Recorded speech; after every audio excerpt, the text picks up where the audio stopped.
Okay. Now, if we look at number one is simply asking us to find the sum of f and g. So you would take the f function right here, you would take the g function, and combine like terms. Okay, I'm not going to go over number one as an answer. I'm just telling you how to do it. So combine your like terms. Line these ones up and line these ones up. Don't forget your signs matter. -5 and -1 would give you a -6 at the end. This is going to give you a 9x. That's 2x to the fourth. Julia. You know how you told us yesterday that I forgot if it was for subtraction or addition that we were supposed to like add the opposite. Subtraction. It was for subtraction. Again, if you're adding, why would you add the opposite? It would just be like you're introducing a negative sign here. But if you're subtracting, you're rewriting it as adding the opposite. So only on subtraction, because subtraction is defined as adding the opposite. All right. For number 2, the only difficult part was they had to double all the k coefficients. So see how down here it says 2k plus dx? So you simply, instead of using this function here, you use -2x squared plus 14x minus 18. You double all the k's. Same thing, no different. And then simply add d of x to it. And then take this function and add these two together. Again, combining like terms. Third one. Julia, here's a good example for you for subtraction, okay? So whatever d of x was, you take that function, and then to that you say plus, and then instead of all the g of x coefficients, what should you do to all the g of x coefficients? What is it? Good, make them all negative. And since we have a 2 here, I can also double them all. So this is d of x here. This should be the same as g of x, but with every coefficient doubled, and apply a negative sign to everything. 51, but thank you. Appreciate it. So again, g of x, we take the same function, plug it in up here, double all those numbers for g of x, and negate them all. So g of x would look like, if I can scroll up a little bit, or -2 g of x, this quantity here, will look like this. Just -2 times both of these. So it'll look like -12x plus 2. Okay, again, we're doing d of x really plus negative of g of x times 2. Remember, when you subtract, you add the opposite. When you subtract, you add the opposite. So as that was positive, became negative, negative became positive. All right, clearly you guys are good with that. Let's jump a little further.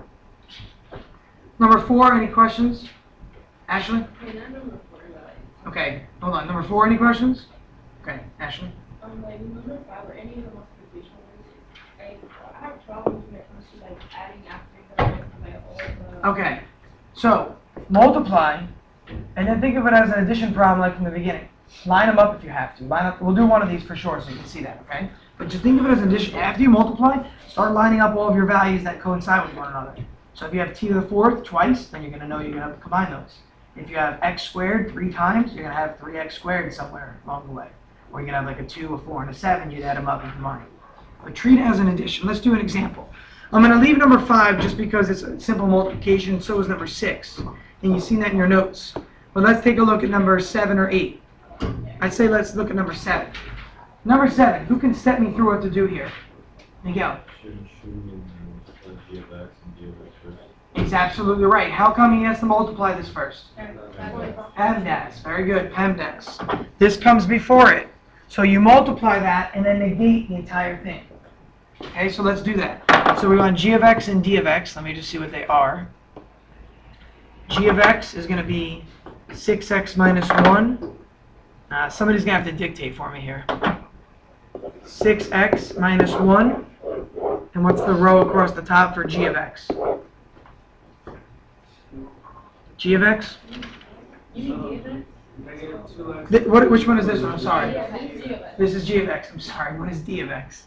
-2x plus 5x minus 4. Okay. Now I put the plus because I heard Vicky say it, but you can put plus signs up here.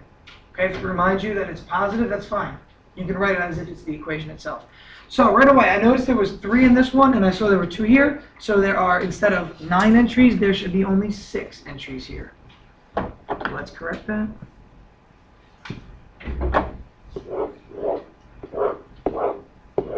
Okay, only 6 entries, 3 by 2. Now let's go through an example of multiplying and combining here. 6 times negative 2 is negative 12, x to the fourth.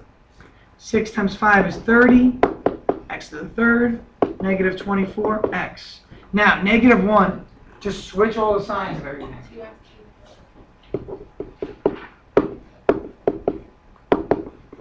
Okay? Again, negative 1 times any of these is just switching the signs. Now look for your like terms. There's only one thing to the fourth, so it's by itself. Then there are two things to the third. 30 and 2, which is 32. Again, I'm not touching my exponents. That's the key here. Don't do anything to your exponents anymore. Then I got minus 5x squared minus 24x. Say it again. Thanks. Now, once I have this value, I have to subtract this from f of x. Remember, all I've done is figured out the representation of this quantity here. Okay, I haven't actually done anything more. Since I'm subtracting, what should I do? Switch all the signs. Ashley.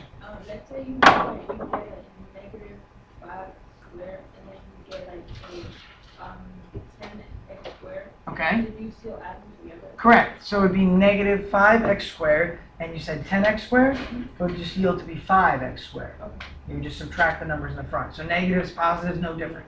That's why I don't want you guys to even think of subtraction ever. Just think of it as a negative number that you're adding. Couldn't you just like switch the signs of G? Correct. And you could do that, and that's right.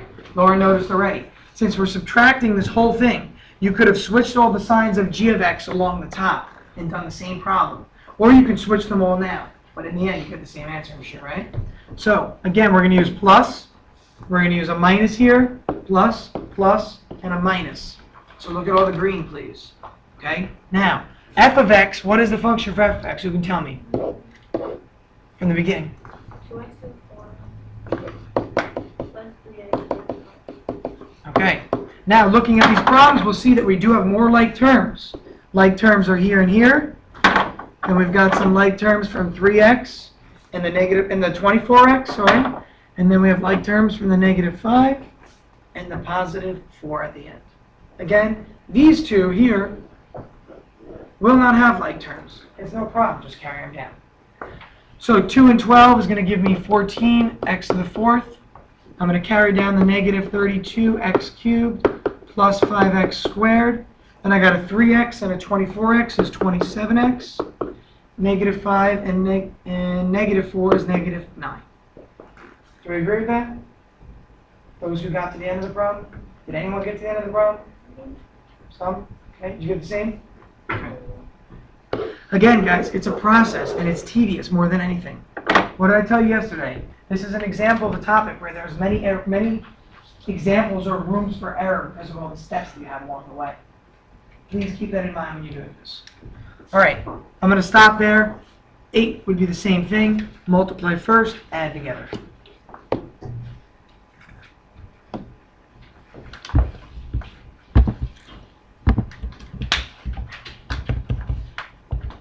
We only have 2 problems to do today. Excuse me. 2 problems only. We're going to start with synthetic division, it's called. So you know yesterday we did adding, subtracting, multiplying? To do the next thing, we're going to use that synthetic table from the other day. So that table or that chart that we made up on our paper. So we will utilize that technique. If you haven't done so already, copy down what you need to go on the board, please.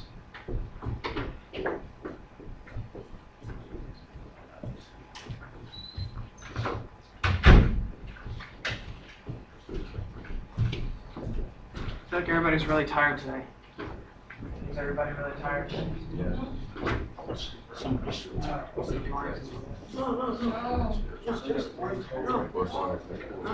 I know. She does, sir.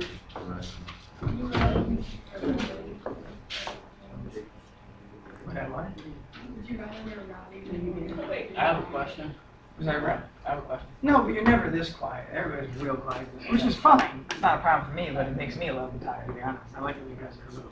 I want to trade ties. I'm sorry? Do I want to trade ties? Not today. Thank you. No, no. I don't really trade ties, but I appreciate the offer. Julia? What team are you on?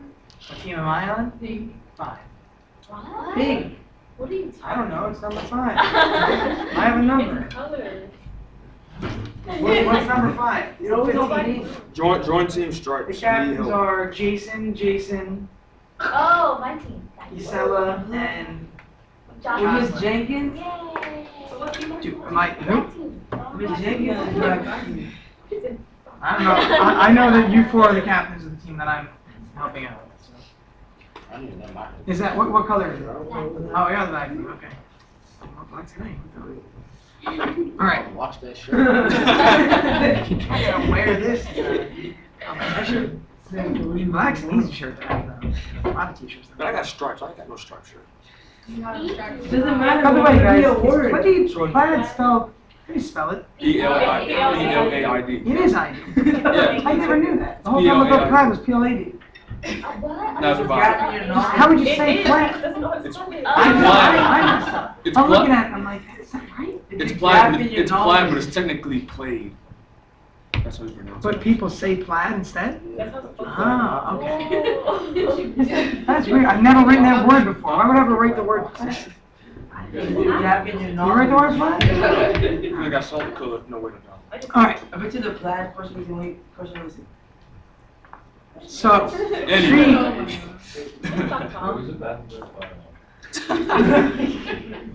for synthetic division, we're going to treat it the same way as synthetic substitution. So that same chart that we made the other day. Okay, so again, right away when you see synthetic substitution, I want you to think about this chart that we made the other day, where you put the coefficients up top, whatever these numbers are, A, B, C, D, all those numbers, and then whatever the value that you're testing over here, we'll call it C or R, or whatever they like to call it. This is the table that we did the other day. Again, sorry, it wouldn't be C if C is up there, call it R. So this method is mainly used with binomial divisors.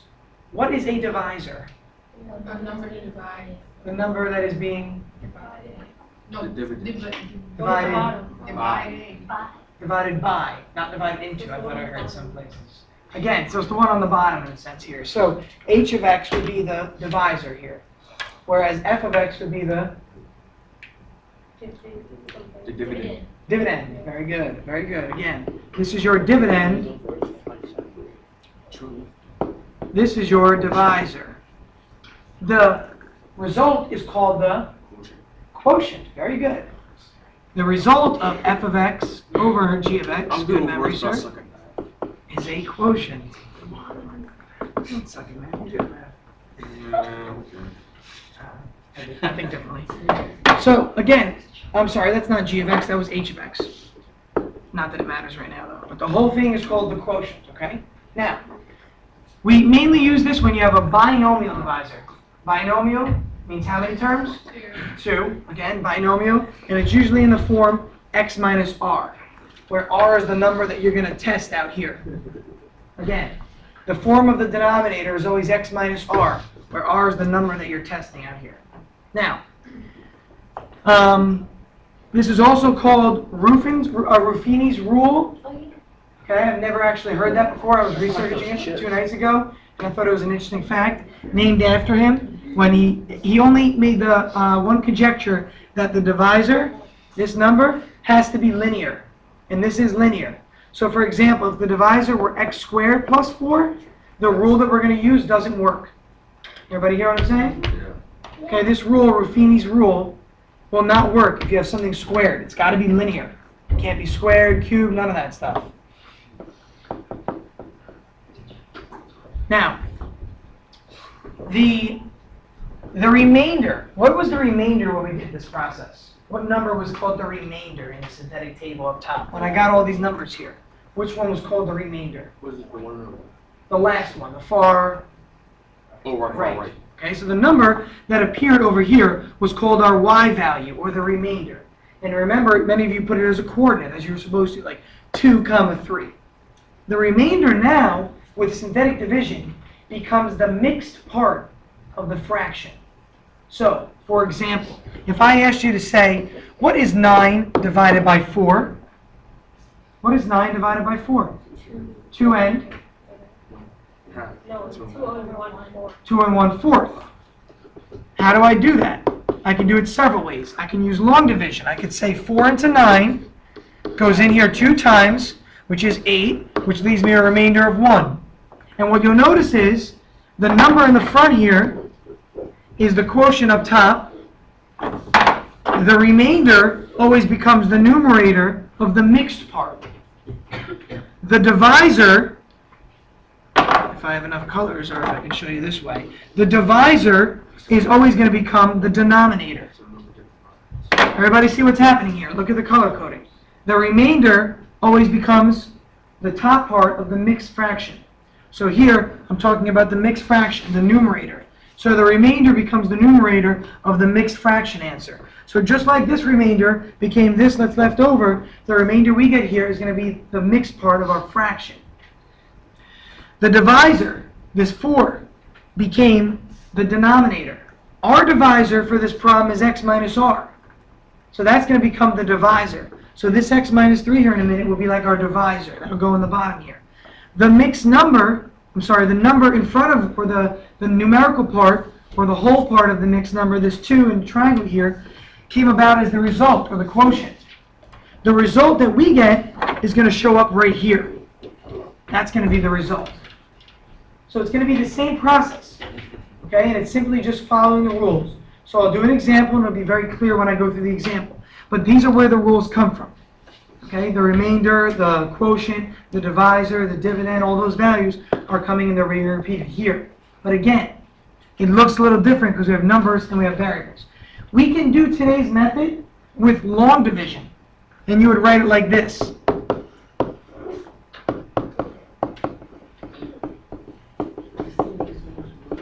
Okay, I can write it that way, but this is so much more difficult to do than the method I'm going to show you. And when I was in high school, for some reason, this method was not taught. It is a lot easier. Again, using the table is much easier than doing this method here. This is much longer and much more tedious, and there's a lot of room for error in here. Up here, it's very quick and simple. All right, with that said, let's go ahead and take on this problem. So, what I want you to do is start trying to make your table. Use what's going on here. Again, we have f of x, we have h of x. We are figuring out the quotient f of x over h of x here. So I want you to think about the statement that was made above, that is our description, and take a look at it and try and relate it to the problem here. Can anybody tell me what would go on the table and what would go where, based on this problem? Juliet. The x cubed plus 3. So give me numbers, because there's no variables anymore, remember. Oh, sorry, 1, 2, -5, 4. Very good. So, your numerator, or your dividend, the thing that's being divided into, in this case, f of x, its coefficients, with any missing zeros, in the correct order, goes along the top. Remember, this is all in the correct order, so I don't have to reorder it. There's nothing missing, so I don't need any zeros. Remember, if this had been something like x to the 4th, and we were missing x cubed, you would need a 0 here. You would need a 0 right here for the x cubed. But we don't have that, so we don't have to worry about that. Now, what goes on the outside? This is the tricky part. Trayvon? -3. Question? -3. Okay. Agreement? Disagreement? I disagree. X -3. What is it? Why just 3, Claudia?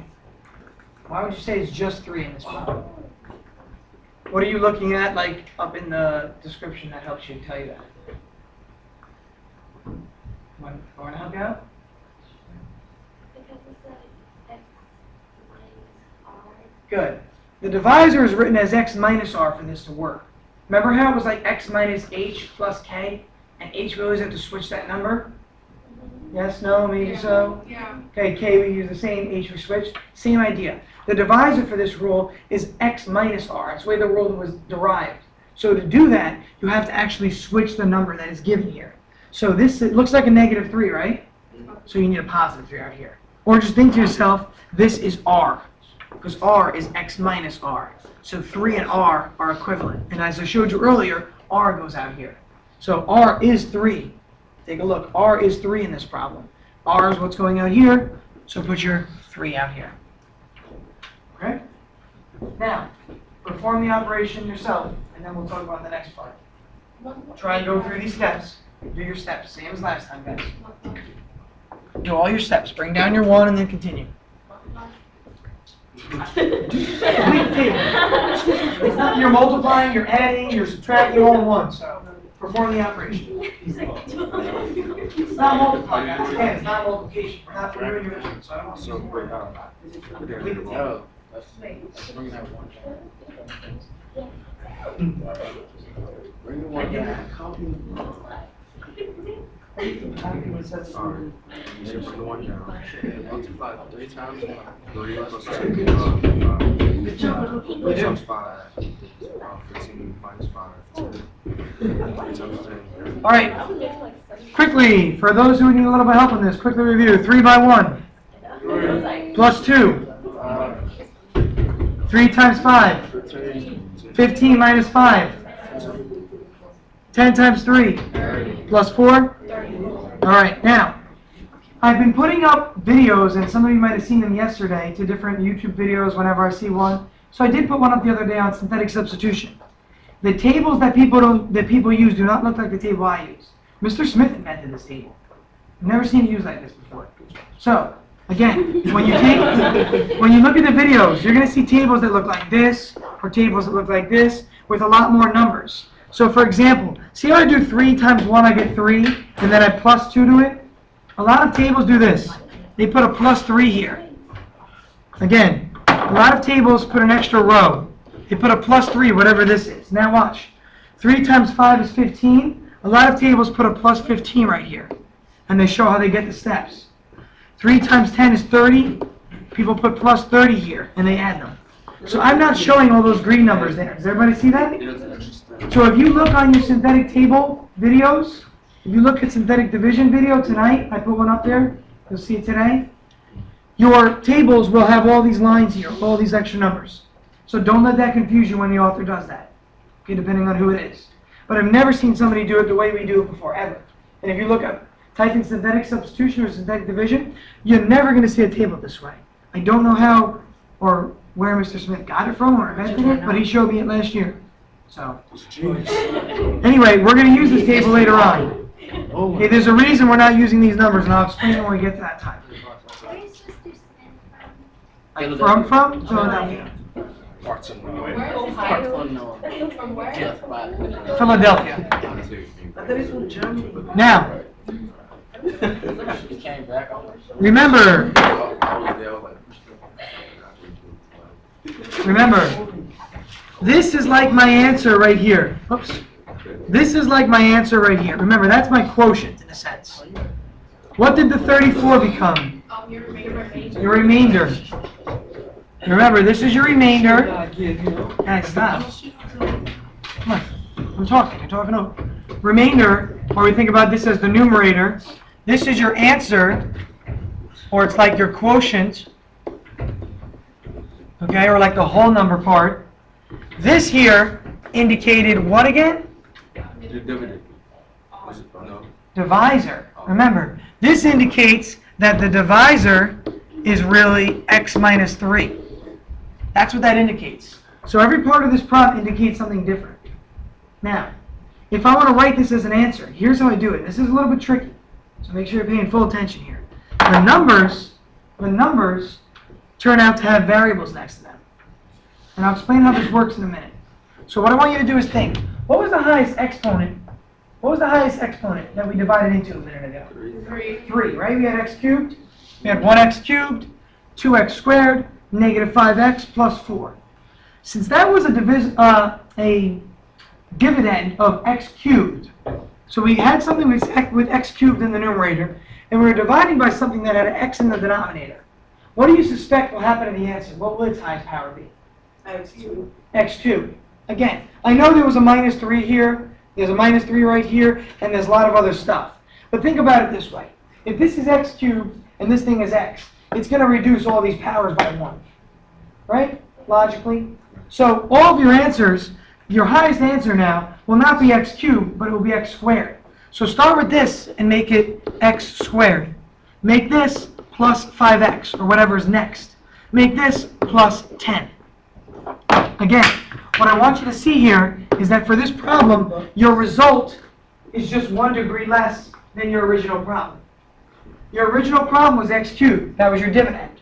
Your quotient here, your quotient will be 1 degree less because you're dividing by a linear term. You're dividing by x. You're dividing by x. When you divide by x, you reduce the power of every other one in the numerator. So all of these powers are going to go down by 1. So instead of seeing cubed, squared, linear, and constant, you only see square, linear, and constant now.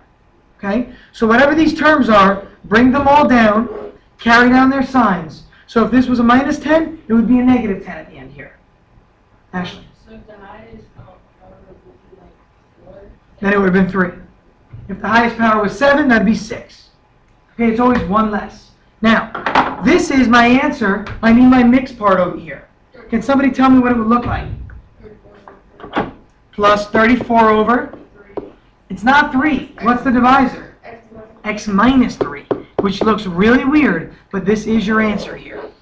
Again, remember, the mixed fraction part, this part on the right here, comes about from the remainder over the divisor. Well, here's the remainder, 34. Here's the divisor, x minus 3. It's the same as if you were doing it with a fraction with numbers. Okay, it does not change the process here. Questions on this? We're going to do one more problem and then we're done. Just 2 problems today. Okay? Your homework is 4 problems I'm asking you to practice. But the problems we're doing now are a little tougher, and the next one's going to be a word problem. Your homework, I'm just asking you to practice the skill. I want to see you practice the skill. So, moving on to the next one. Please write it down. I can dictate if you like. Is that easier? Okay, I'll go slowly. If it's not good, just ignore me, please. In classical mechanics, and the next word's going to be hard to spell.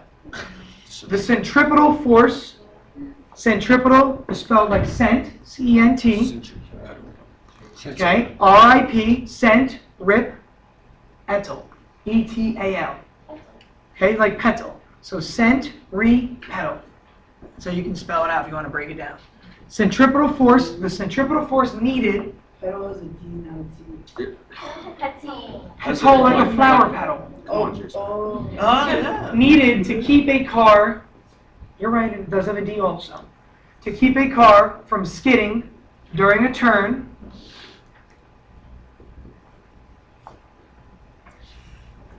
is F of T equals A of T over R of T. And these are, I'm not making up these things, just so you guys know. So this is a thing that you learn in physics. The centripetal force is equal to the acceleration, A of T, over the radius function, R of T.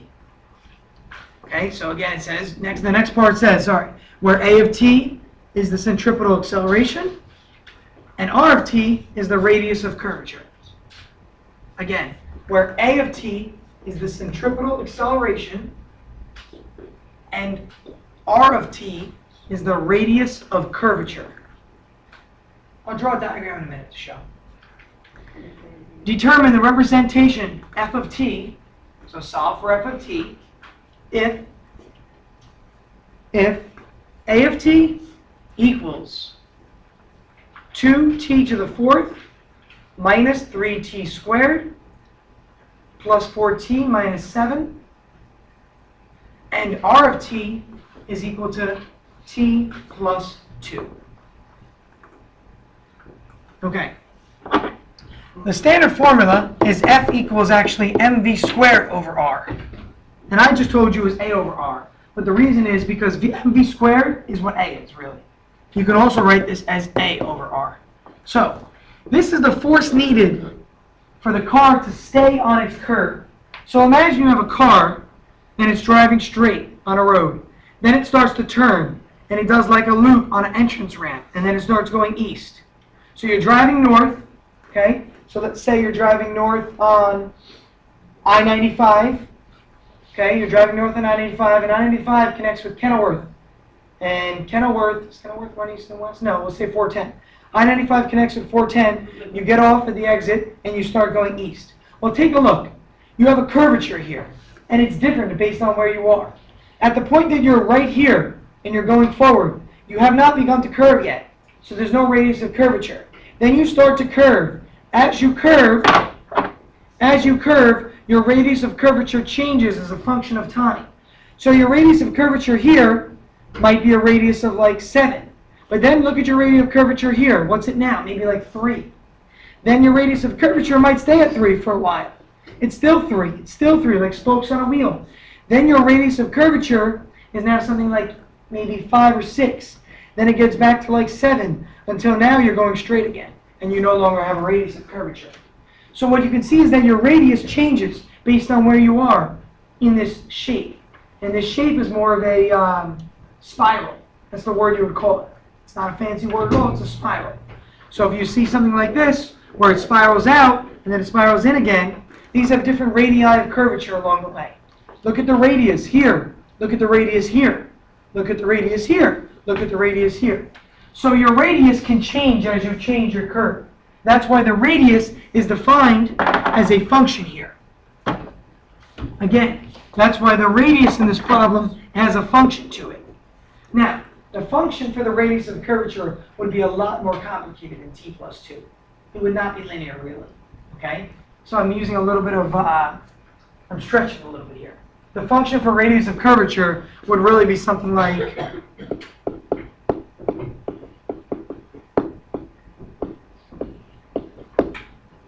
x squared plus 2xy minus 3y squared, which happens to be an ellipse, okay? Or it could be hyperbola. For this one, I'm thinking it's hyperbola. But your ellipse shape is traditionally x minus h over, you can say p, plus y minus k over q, all squared, equaling some number squared. Again, it doesn't matter. What I'm trying to show you is that I've simplified the radius of curvature because we can only have a linear denominator. Okay? Now, let's go on to this problem now.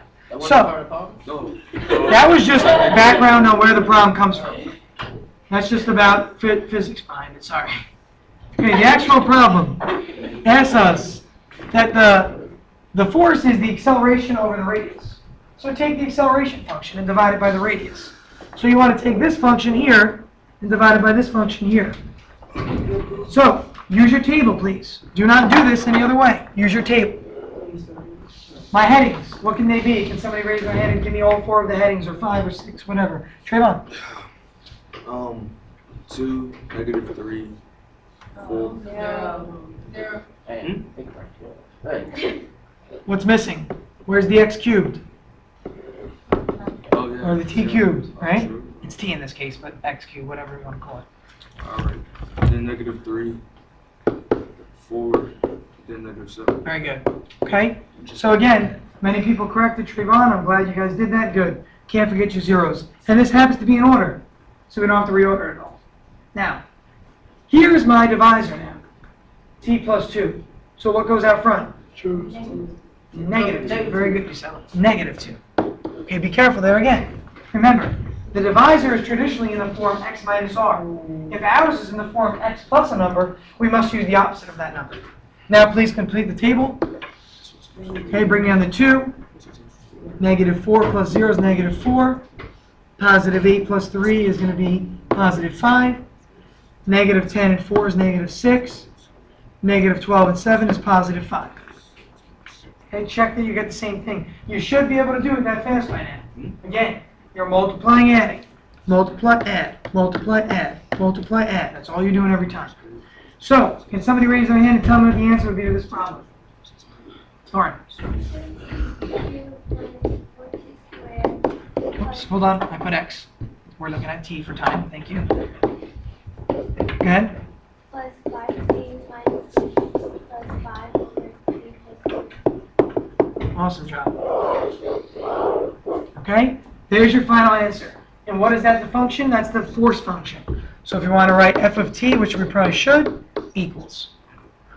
So at any point in time, you can find the force needed to keep that car in motion. Now, let's think about physics. Forget the math problem now. What keeps that object in motion around the turn? What prevents it from skidding out and sliding off? Your tires. Gravity and Your the tires. Good. Gravity applies a force of weight. The weight provides a force of normal. Remember, weight acts down, normal force acts up. Normal force is what actually provides the frictional force, which comes from the tires. So it's the rubber between the tire and the asphalt that it provides the force. So it's a force of friction along that curve that keeps it from sliding out. So when you're in wet conditions, and people say slow down around turns, because what? It's a lubricant, the water. It lowers the coefficient of kinetic friction. When you lower the coefficient of friction, an object is more free to slide, like being on ice. Okay, that's why when it rains, very beginning of raining is the most dangerous. Who knows why? The very beginning of when it rains. Isn't it like, black in the water, so black off the distance, Absolutely right. What happens to all that oil? It starts running. It starts rising because oil is less dense than water.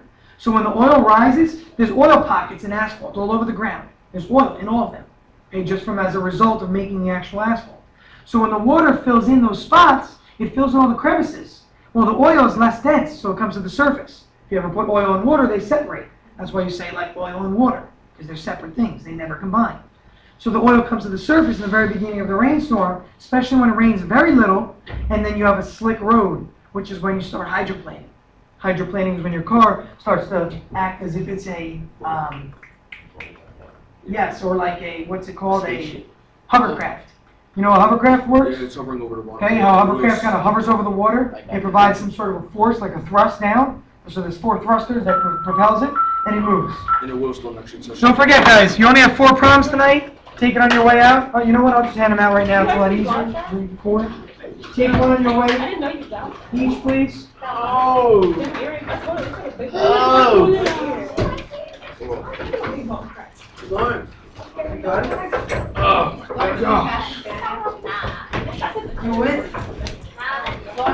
Again, guys, before 4 o'clock today, calculus starts at 4 for your makeups. Before 4 o'clock.